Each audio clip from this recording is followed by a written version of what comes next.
Hey everyone, how are you guys today? Ellie Hudson here for Close Encounters of a Geek Mind. Um, Today we are going to be talking about the Mandalorian. Sorry, cha- uh, my gosh, it is one of those days. I'm sorry, guys. Chapter 14. So this episode had a lot, and it was very exciting, at least for me. Hey, Phil H, how are you? Um, yeah, so there's a lot in this episode. Um, so in the very beginning, I have a whole list of things and I'm still like, I don't remember. Anyways, so at the very beginning of the episode, we see Moff Gideon and his, I'm going to say lieutenant, talking about the tracker that they put on the Razor Crest. And he asks if they're still tracking it, and he asks if they still have the child, and she says that yes, and their source confirms it. So, who is their source? This is a question I've been asking myself. I watched the episode about 4 times now, in part to get ready for the stream, but mostly because it's just such a good episode. Yeah, so maybe it's Boba. Maybe it's someone else we haven't encountered yet. Maybe, maybe it's just someone we haven't encountered yet. It would be very interesting to see if it was Boba. I think initial reactions might be that it's Boba, just giving his history as a bounty hunter. And it would lay a really good not betrayal, but a really good gotcha moment, considering he's been tracking himself, Mando, this whole time for his armor, and so maybe that's kind of what we'll get there. Hey Ray, Phil H, it was a very cool episode. Good, hope you're good. I'm very decent, we'll say. Thank you for asking, Phil H. I actually had to stay home from work today because I'm very under the weather, but I had to bring the stream to you guys. So I got a little extra today just for you guys. Since I don't feel good, I'll make myself think I'm okay. That's what I'm good at. Next episode, the setup is what you're saying. Yeah. It would be really interesting to see if that's actually the title of this next episode. And it will be directed by, I had his name on my list and I lost that part. I will look it up. It's the same director that directed the episode that Bill Burr was in the last season. He's a great gentleman. And so he's going to be directing this episode again, which I find pretty interesting because that was more of like a horror story kind of style, which was really cool. So maybe since the child got taken and they have to go break out Bill Burr, that Manda's just going to lose it all and just go straight crazy, which will be awesome. We already have seen him do some really cool things, so it'll be interesting to see him do some more things. I'm just pulling up that title real quick. I want to give him credit for directing this next episode. It just seems like this season, it's like every episode is more anticipated than the next, and it's great. They haven't dropped the ball. I don't think they'll drop the ball. I have a feeling though that if 7 and 8 aren't a 2-parter, that this last episode, episode 8, will lead to a cliffhanger and drop right into the next opening scene for for season 3. So that'll be very interesting. But yeah, so the setup, as we're going to call it now, because Phil H gave it a really good name. I really think that it could be possible that we might be seeing a positive Boba, and he might not go back on his word, but as soon as the child is in hand, kind of do like a 2-play and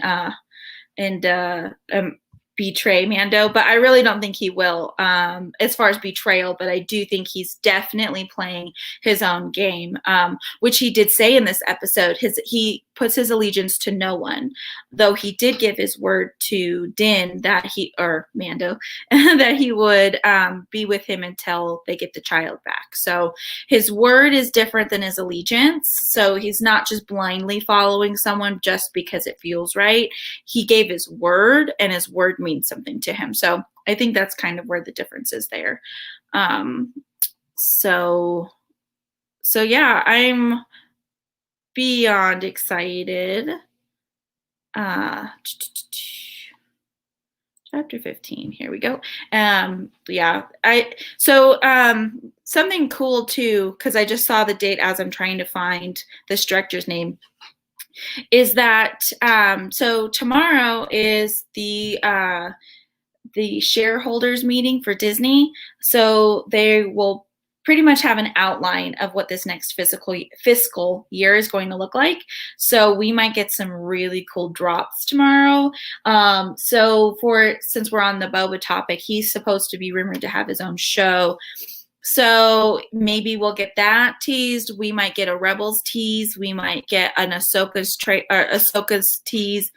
It's going to be really exciting. Plus, there's also a lot of stuff for Marvel that's about to drop. So it's just going to keep getting more and more interesting from here.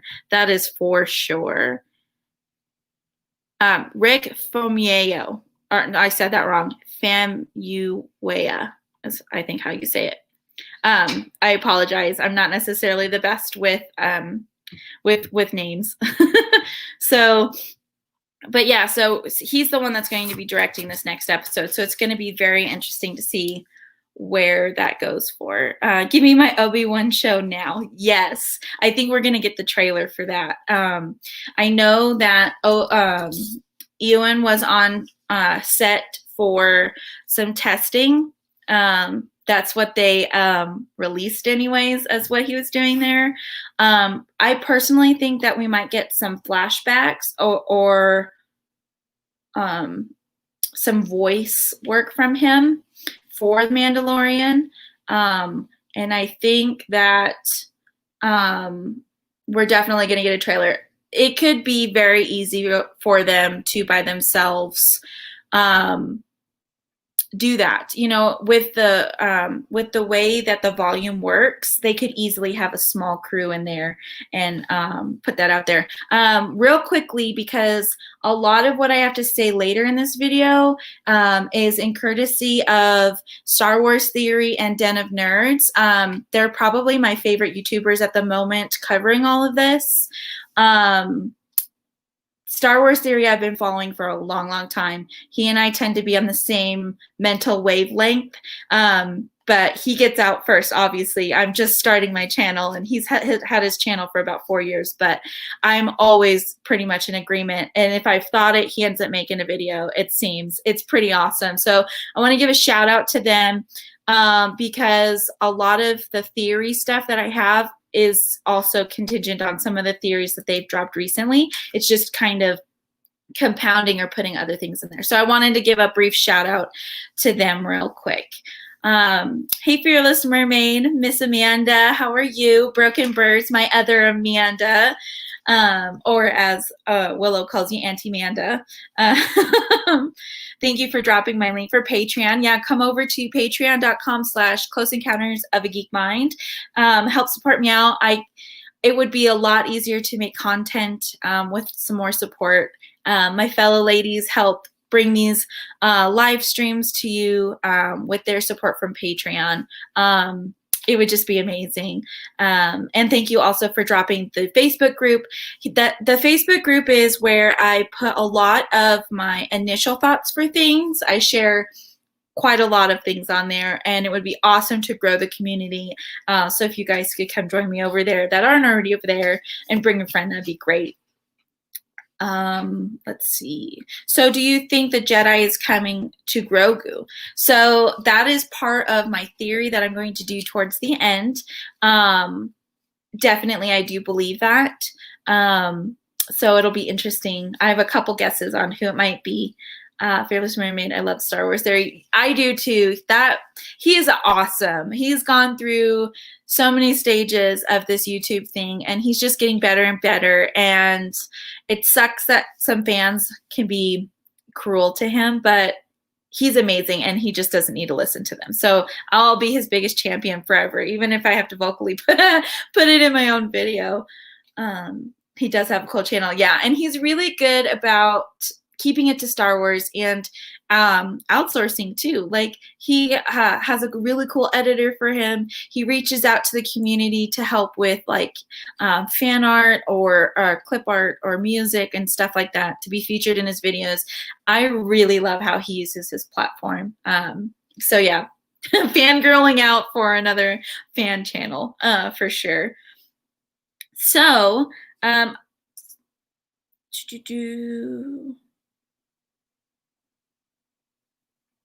I think the very beginning of the episode when, well, not the very beginning, but the next scene, we see Mando and Grogu practicing his force skills. And then he starts telling him that that if there's a Jedi to come or someone nice is going to come and help train him, and that he should go with him. He's just a little more powerful for him. He can't train him and all these things. And I think that was foreshadowing for the end of the episode. Though it wasn't necessarily positive, Grogu and Gideon definitely seem to have a history and definitely might have trained together. So it's going to be very interesting to see where that goes. My next one, and I'll pull up a picture for you guys, is how cute was Grogu this episode, but really like him flying at the beginning with Mando to get to the Seeing Stone. He loves to fly. You know, we saw a couple episodes back with the Razor Crest, you know, doing all the loop-de-loops, and he's just like, woo, you know, excited. So it's really cool to see his growth there. I got a picture for all of us. Just a second.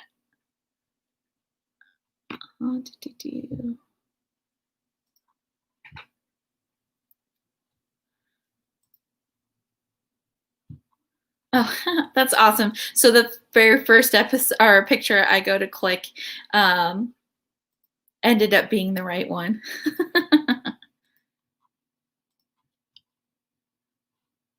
All right. Let's see. Oh, not the right window. Move. I'll get a hang of this one in a oh, it'll take me a bit, but I'll probably get used to this. I haven't done it in a while for you guys, so you know, bear with me. All right, we want this one. Nope, that's not the one we wanted. But anyways, there's Boba. There's an awesome picture of Boba Fett. So let's scroll real quick. Nope. All right, well.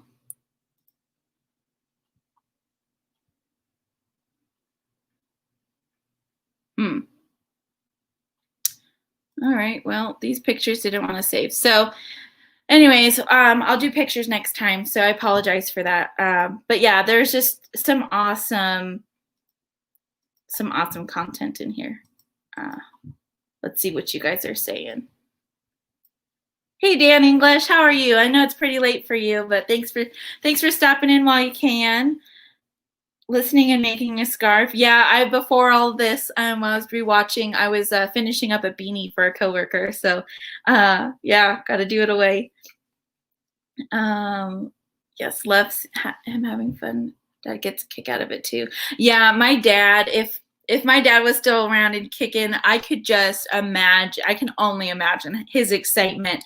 Honestly, he'd probably be here with me right now joining, and we would just be theory crafting, and it would be amazing. I can just see him up there being excited and whispering into people's ears about what should be written and how it should go.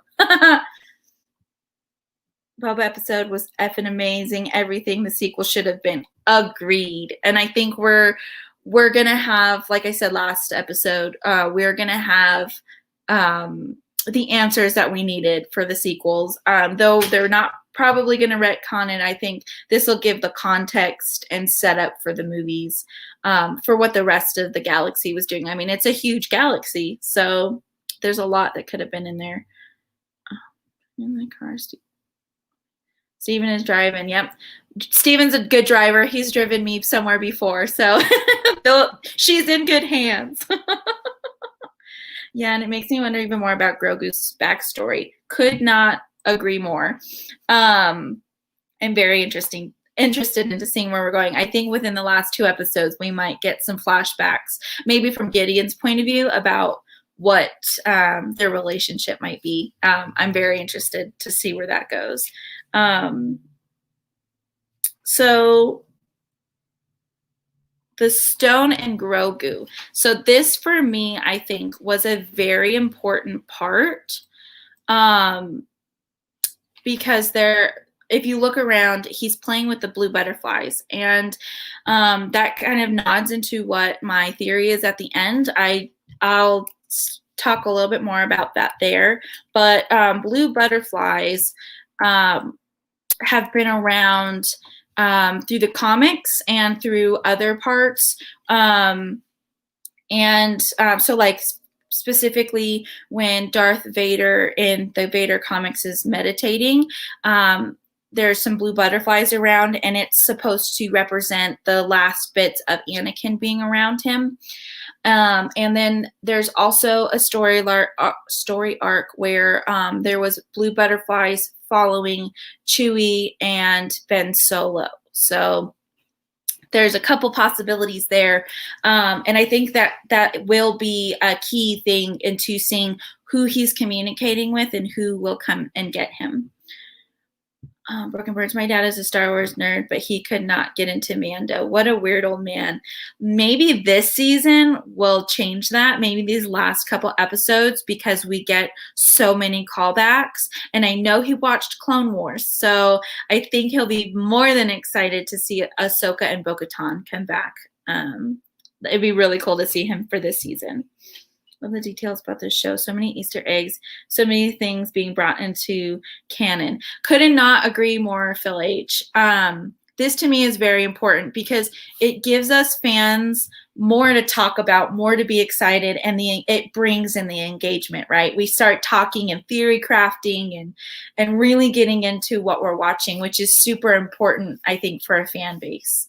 Even to the end, though the last season we all did not like. We all were Game of Thrones fans. I remember being on all the streams with you guys, and we were still theory crafting to the end. And, maybe they'll fix it. Maybe they won't. Maybe this will lead to that, So that, I think, is a very important thing. And though I love that what Netflix is doing with like The Witcher and, Amazon Prime with like The Boys, to me, though it's immediate gratification to get the entire series, I think an episodic release, I think, is the best way to keep a fandom engaged and to keep it thriving.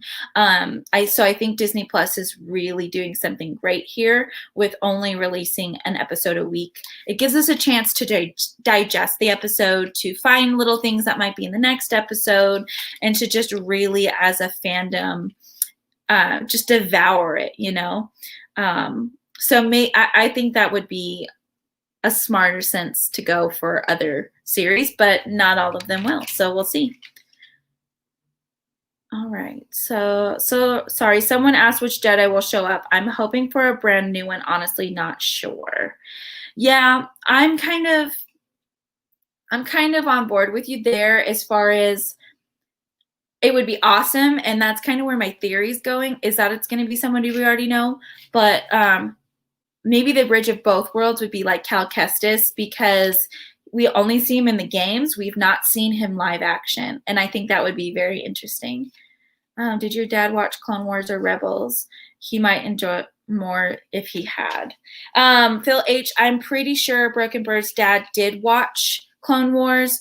I'm not sure about Rebels. The last I knew, they had hooked up their PS4 so he could binge it all. So I'm sure Amanda will fill in that question for you. Not that you can tell we're close or anything.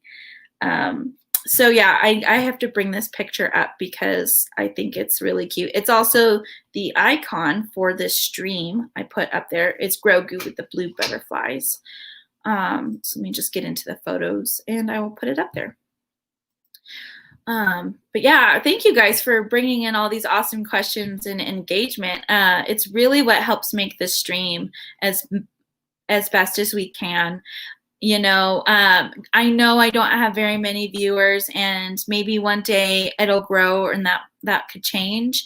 But, having you guys, the 8 of you, I love you, by the way, having you guys on here and engaging, to me, is almost better than having 300 people watching and only 7 of you asking. So it's pretty intimate here in the chat, but it's awesome because I get to focus on your questions and you don't have to spend money to do it. And it's awesome. Let's see. Where in the timeline is the character from the latest Star Wars game, Fallen Jedi? He could appear, couldn't he, using the original actor? Yes, Dan. So that's actually where my husband was going with. So that would be Cal Kestis. It fits right in here. I think he would be just old enough as he is an actor. For those of you who don't know, he was in Gotham. He did the Joker. He's awesome. My husband is very, very, very much into it. I'll come on live and chat with you in 2021. I promise. Dan, I'm holding you to it. You've been threatening this since I've known you, and that would be awesome, especially since your faith in Star Wars has been renewed. I've been wanting to talk Star Wars with you forever. I know how much your boys love it, so that would be awesome. Let's see. Don't forget. Yeah, please, if you can, hit the like button and invite your friends. I know mostly I do live streams, but that's just what it works for me right now with my schedule. Full time, have Willow. Editing is just difficult, but I'm gonna try to be better about it. I even got a phone stand. See, Rhino, and it's on my thread stand.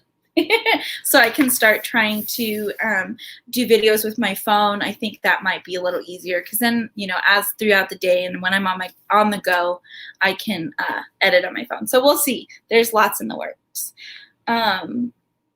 Let's see. Broken Dad birds stuff. Yes, Dan. Yes.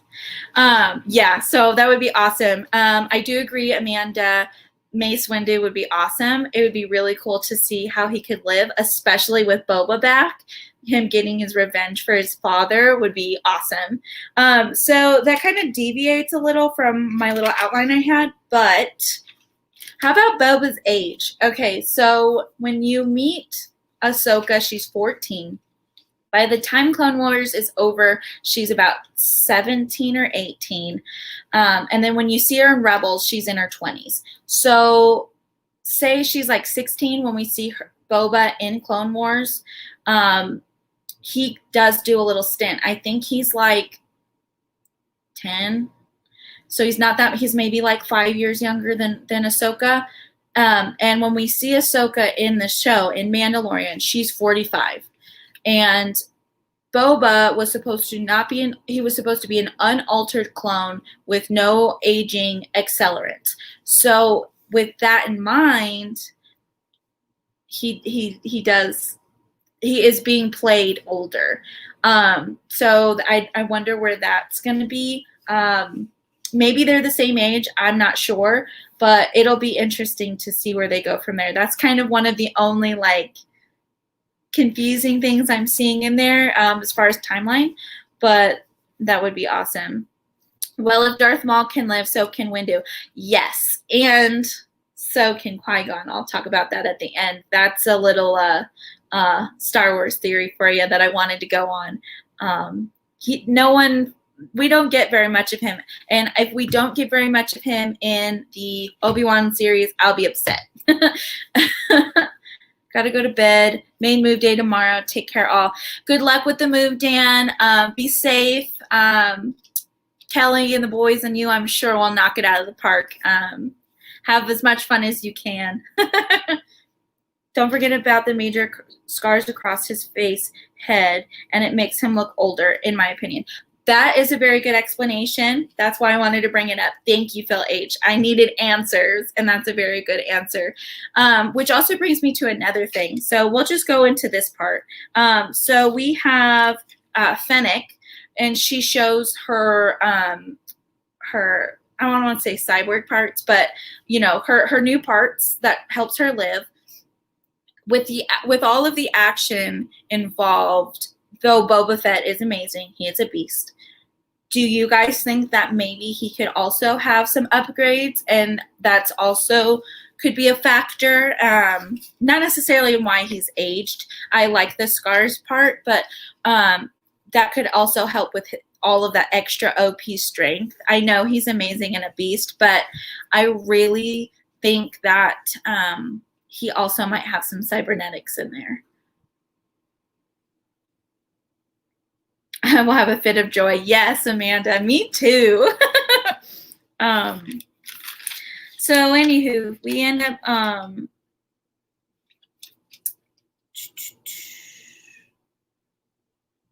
so we get the 37-year wait of Boba Fett being amazing that a lot of the fans have been waiting for. My sister's a huge Boba Fett fan, and so all I could think this last episode was I can't wait for her to watch it, and I want to know so bad how she feels about this episode because I just know she lost her stuff. I just know she did.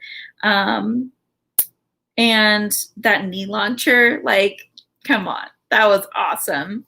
Him just taking them all away. And when he blows up the ship, Manda says, nice shot. And Boba says, I was aiming for the other one. Even more awesome. And then at this point, Mando has gone back to save Grogu a couple times. Well, the first time he went back and he got knocked out, and then he tries again. And then at that point, he could have just waited like 10 minutes, protecting from that edge, I think if he would have tried to long shoot, that probably would have worked out a little better. And he would have had Grogu, but that wouldn't have been much of a story. And then we get our Dark Troopers. And once we get our Dark Troopers, Boba goes back down, or they go back down and see the Razor Crest gets blowing up. And the only thing to really survive from the Razor Crest getting blown up was the spear. And if some of you guys were paying attention, Boba kind of looks at Mando a little different. Like, I don't know if he's looking at the spear or Mando or both, but there was definitely some vibes going on. I don't know if it was like a longing, my father look, or if it was a longing, that's the spear, look. I screamed when the Razor Crest blew up. I was just very in shock. It was definitely, I was not expecting that. But they've been hinting at it through this whole season. It's had its ups and downs, and it's been barely falling apart. And then he finally gets it to a good spot where it's fixed and there's no work needed, and then it blows up. But who knows? Maybe it's the contingency to keep Boba on there. Or Unsolved Mysteries. Yes, probably Mando later. I'll be honest, I've been wanting to to catch up on Oak Island. I don't know if you guys are interested in that or not. I love it so much. My mom and my grandmother watch it religiously. If you guys are interested, I would love to talk about stuff like that. That would be great. Anyways, hey cousin, how are you? Just talking Star Wars. So yeah, we get to the end of the episode and Grogu is taking names. Now, some things that I've been hearing around Star Wars fandom land is that Grogu was practicing or enjoying this, that he was getting his skills back. And I don't think he was enjoying it. I think he thinks that his life was really on the line. Excuse me. And yes, his powers were coming back, but I'm not sure if he was really enjoying it or just more like, I gotta get these guys gone. Yeah, and I really think Gideon was just testing him to see where his powers were, if they've grown, if he had a chance to work on them, things like that. And then we find out that Grogu will be the donor. And we saw the test tubes and everything in previous episodes, and it'll be crazy to see where they want to go with it. If his blood will go to help remake Snoke, because we know Snoke is a clone, or if it's going to go just for Palpatine or for everything. It's going to be interesting to see where they want to take it. Lindsay E, yes. How are you? And Lindsay Ward would be my cousin, so W. Stephen watches Oak Island. Well, Stephen, we're going to have some conversations probably. Amanda, I think he was defending himself. Agreed. Ahsoka, yeah, he uses it for survival. I agree very much so. I think she would have sensed a lot of dark side in him if that's truly where his heart lay. But she didn't say anything or lead on to anything that way, just his attachment to Mando. So I think all of this has just been for survival, being caught up with all of them. Because up until this point, we can assume that from the Clone Wars era, which would be the era that Grogu was at the temple and was taken, up until the start of Mandalorian, that he has been in Sith control or Empire control this entire time. So that's a long time. And so he's definitely probably doing it to stay alive or, for survival. So it'll be interesting to see where we go from there. So the big thing that I haven't talked about yet that you guys asked and we were, kind of suspecting was Grogu on the rock. So for me, I definitely think he was communicating with someone every single time we looked at him. If you go back and watch and you watch his face, he kind of, emotes, right? You see his face like he's talking to someone or speaking in his mind, right? If you've ever seen somebody heavily in thought or watched someone dream, when they're sleeping, you can tell they're dreaming because their face would be reacting like they're talking without actually, talking.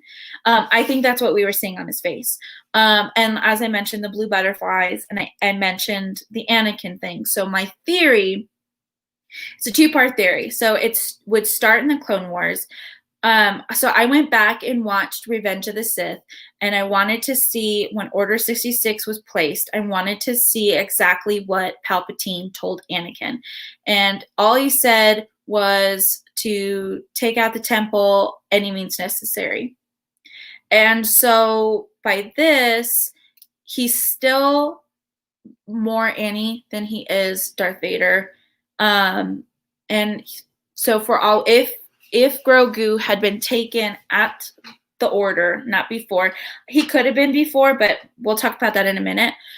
So for this theory, I'm theorizing that Anakin could have taken him after the younglings. So maybe the group we see get taken out, he took out, and then in a sense of like sorrow for what he just did, he could have come across Grogu, maybe not being with the other group because there was a lot of younglings. They're not all going to be in one place. So maybe he came across Grogu and saved him, creating that bond, right, with the blue. And then when we get to the Seeing Stone, We also see blue butterflies, which in that comic I mentioned are representative of Anakin and him on the Seeing Stone. Grogu looks like he's talking, and he's very comfortable, and he looks like when he's playing with the butterflies, he looks amazed. And yes, he is a baby toddler at this point, but he's also 50 years old. So he's been around, he's seen things, he's trained at the temple. I'm sure he's seen butterflies before. But these blue ones could be that connection to Anakin. And maybe when he's in there, he's talking to the Force ghost of Anakin. Not saying that Anakin is the one that saves him, but Anakin could be the one telling him to play it cool. You're just needing to survive. Help is on the way. And then there's been theories that when they panned out and Mando is talking to Boba and you see the rock, it looks like there's a person up on the hill. That could either be the Force ghost of Anakin or whoever was supposed to come see him. Maybe they're just appearing to him and we see it. I don't necessarily think there's someone actually there, but I do think that while he is on the Seeing Stone, he is talking to a Force ghost and or just whoever's energy happens to be there. So if it's Anakin's Force ghost, he would be connected to Cal Kestis. He's also connected to Mace, though I don't know if they would have made up, even though Force ghost Anakin. But he's also connected to Luke. And it is highly suspected that Luke is going to be the one to come and get him. I'm not so sure on there. I think it would be cool if it was Cal Kestis. It would be really awesome just to see him in live action. And then it plays on what the rest of the story is, right? Or it could be both. We don't know. There's a lot of theories going around that we might get a Luke and Ben Solo show to see, where things are started, seeing them going through everything. Food's here, gotta go. Phil H. Well, have a great night. It was great to talk. Catch up the rest of this and let me know what you think of my theory. But yeah, so that's kind of my theory there. I don't know. What do you guys think? Even if it's just Anakin talking to him, letting him know, hey, Luke's on the way. There's Jedi coming. Hold tight. That would be awesome, because the Seeing Stone wasn't necessarily it put the beacon out to let somebody know, but I don't think it was necessarily for them to come to Tython to find him. I think it was so he could get the Force within him and kind of give off a Force aura that would have the connection to the rock and to see it. Hold on, here's a crazy Willow. Just 1 second, guys.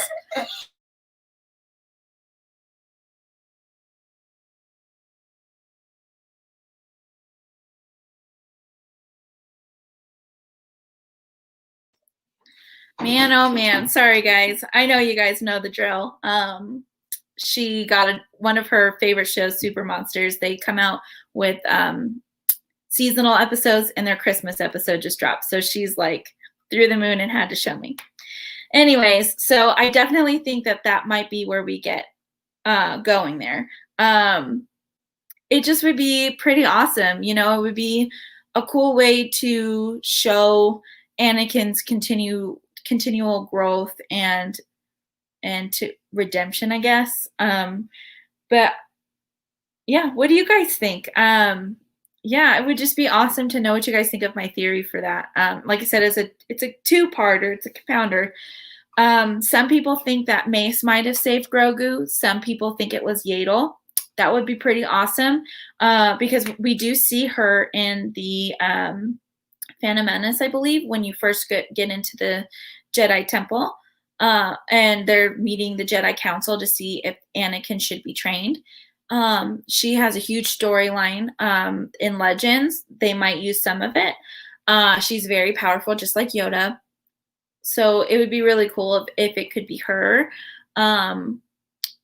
But yeah, I think we're going to see quite a lot of things. This episode was great. It gave us a hint of some things. It gave us hope. Like the last series should have. And, it really just kind of puts Star Wars back in its place. But yeah, do you guys have any other questions? Do you guys have any theories of your own? I really would like to know.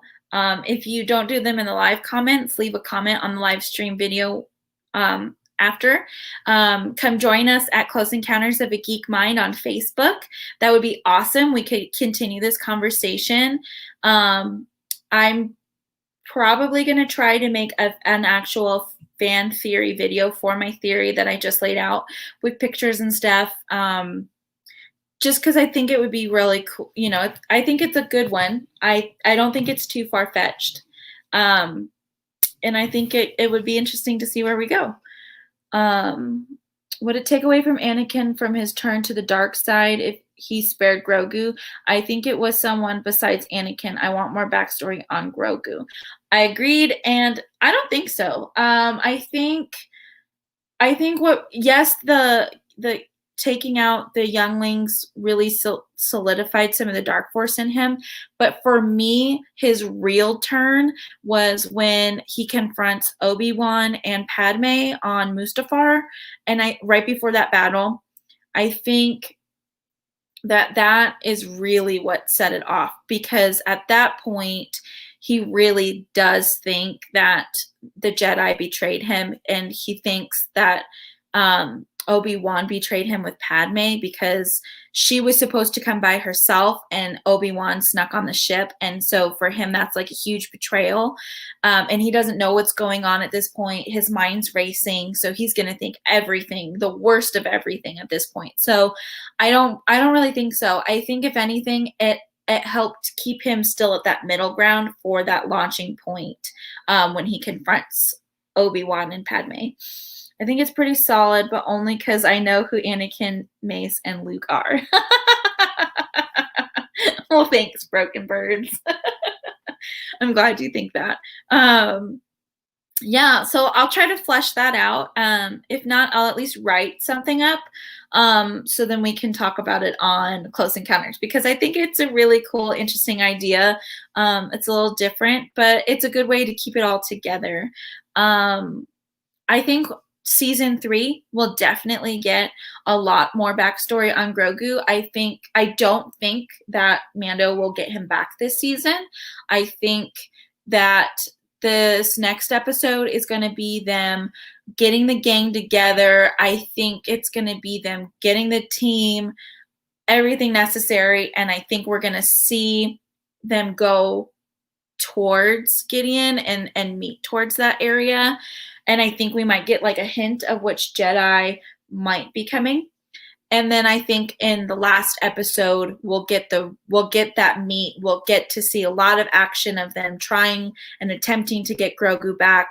And we might get the Jedi there with them as well. And then I think we will see the results of that episode 1, season 3. I think that's how it's going to go. And I think season 3 is probably going to be most, Grogu will probably still be with the Empire for most of it. I think we will get a lot of flashbacks, a lot of building his character more. I think we'll see some growth with him because they're experimenting on him. They need his M count. One of the theories that was brought up with Star Wars Theory in Den of Nerds was they might try to accelerate his age, and I completely agree. I think that if they try to accelerate his age, it might grow his M count a little and a little faster. So that could be pretty interesting to see what they do there. I think we'll get a lot of that this next episode or this next season. Yeah, season 3. I think season 2 was awesome and groundbreaking, but I think season 3 is really going to be what we want. So it'll be interesting to see where we go in there. I think my comment got lost. All good, though. Do you remember what you said, Ray? Because if you can retype it, I will definitely read it. Ellie, please scroll up and see Smirnoff's comment. Okay, let's scroll up here. I know I got carried away when I was reading, so. It's more defensive setup to prevent Mando from getting any more involved. Maybe. Is that the comment that you were talking about, or is there another comment that I might not have seen?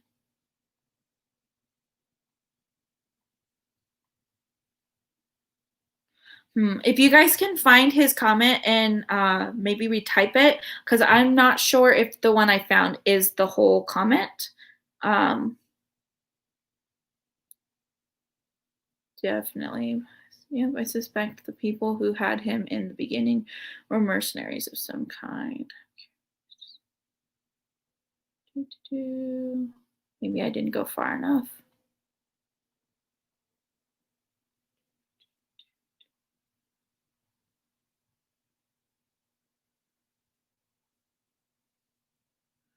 I usually don't like dead silence stuff, but I'm trying to concentrate and find this comment because I saw his boom, so he had to have said something.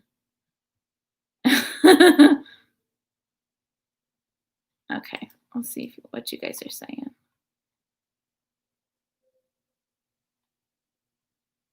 Yeah, that was it. Oh, that they were taking him to so Mando doesn't get any more attached. Maybe, but I think Mando's for me, I think Mando's big arc is him being somewhat of a zealot because he was raised by Death Watch and seeing the light. You know, he got to meet Bo-Katan and she kind of was like, "Oh, you're one of them." And then now he's with Boba. So it'll be interesting because Boba's grandfather, basically grandfather, his adopted grandfather, was the main leader of of Mandalore for a while. So 1 second, guys. Hey, Mom. Hold on, just a second.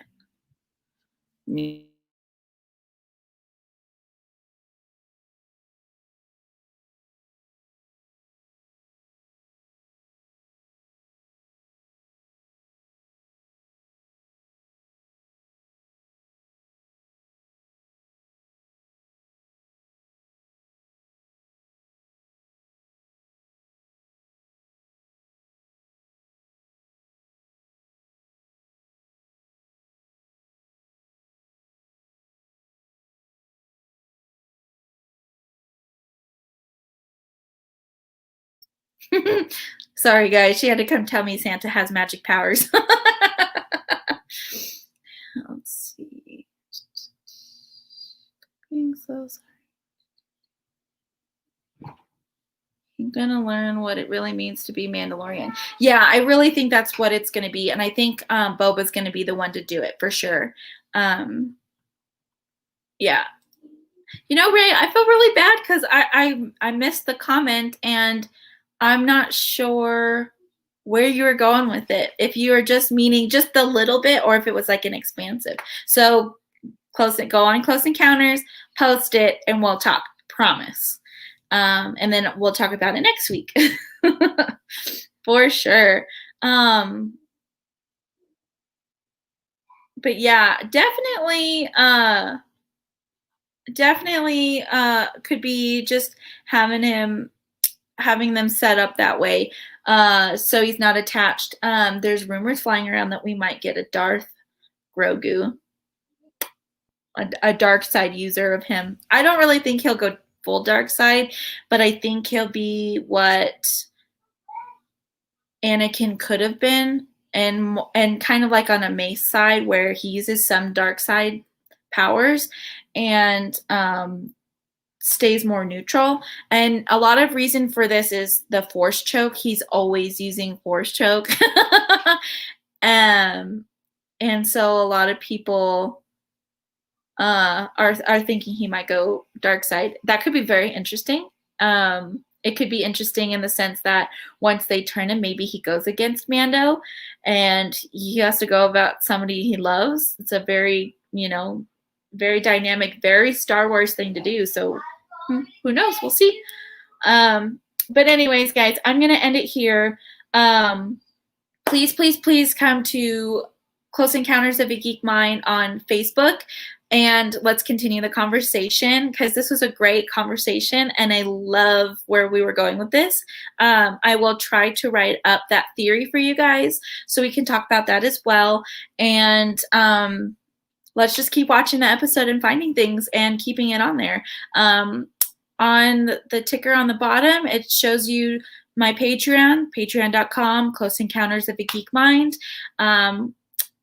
Even if you just follow me, that would be amazing. I love making these videos for you guys. I love talking Star Wars or anything nerdy that's on the list. I would love to. Let's for sure continue the talk. So I will be back at 4:30 on Wednesday next week for us to talk about this next episode, chapter 15, to see where it goes. So I'll be looking forward to it, and I will see you guys next time. Have a great night.